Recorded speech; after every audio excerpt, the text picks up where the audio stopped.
Hello, good morning guys. Ayan, punta tayo ng hospital. Kaya ito, tingnan nyo ang lola nyo.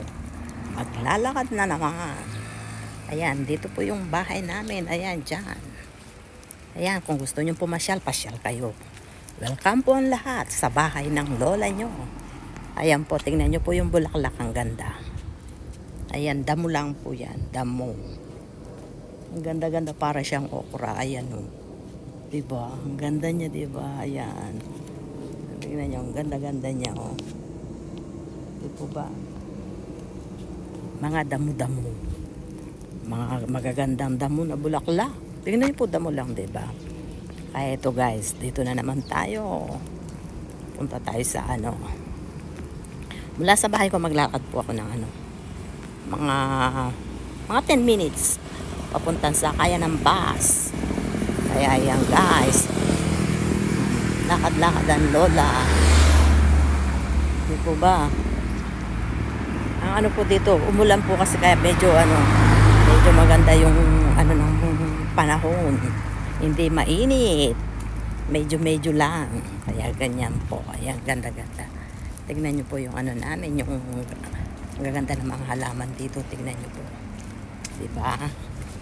Pag na po yan, pag malapit na naman ang yung winter, yan, wala na lahat na naman mga dahon yan, kawawa na naman sila, matatanggal lahat yan. Ayun, tapos pag summer, balik, di po ba, ganda no, kala mo talagang wala na silang buhay, pero meron pa yan. Kaya yan guys, tingnan nyo, ganda yan. Ayan, school po yun dyan, school yun dyan. School dito, malapit sa bahay ko yung school. O, dyan, ganyan. Kaya po yan, lakad-lakad lang ng konti para maka-exercise, no? Diba? Kasi pag sa bahay ka rin, pag palagi ka sa bahay, masakit din sa likod pag palagi ka nakahiga. Eh ako pa naman, pag day off ko, gusto ko matulog na matulog. Ganyan po ang lola. Mag-iipon tayo ng lakas, syempre.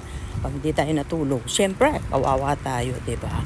Kaya ang lola nyo, tulog ng tulog. Ganun po ang ang gawain ko. Kaya ito ang lola nyo. Pupunta na naman tayo sa, sabi ko, sa hospital. Kasi ako, pag may nararamdaman ako, kahit konti lang, punta po kagad ako sa hospital. Kasi habang maaga, maano mo, diba, yung magamot, ganyan. Hindi yung pag malala na, kung ka magpapagamot, hindi na magagamot yun. Kaya habang magpaano tayo, magpa-check up din. May time. Huwag pabayaan yung haba pa yung